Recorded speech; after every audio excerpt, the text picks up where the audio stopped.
Mais vous, c'est vraiment plutôt sur l'oral que vous les avez aidés cette année à travailler. Vous dites que pour les élèves de REP, de REP+, ça fait vraiment partie des grandes inégalités, l'accès à l'expression orale. Très concrètement, les ateliers qui sont organisés, qui sont animés, il se passe quoi ?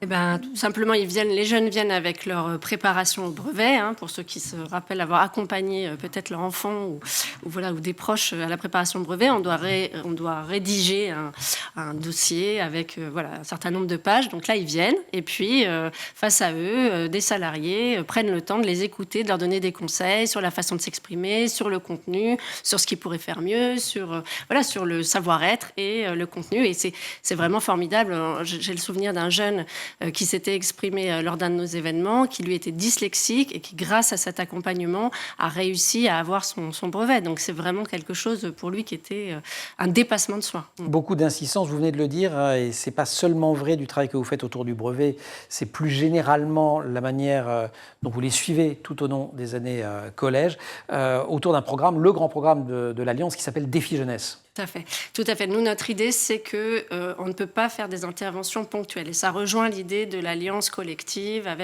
pour l'impact. C'est-à-dire qu'on pense que ces jeunes, ils entrent très souvent en sixième avec un retard en matière de lecture, écriture et mathématiques. Il est essentiel de commencer dès la sixième à travailler avec eux sur les questions de confiance en soi, de motivation à être à l'école, d'accrochage scolaire.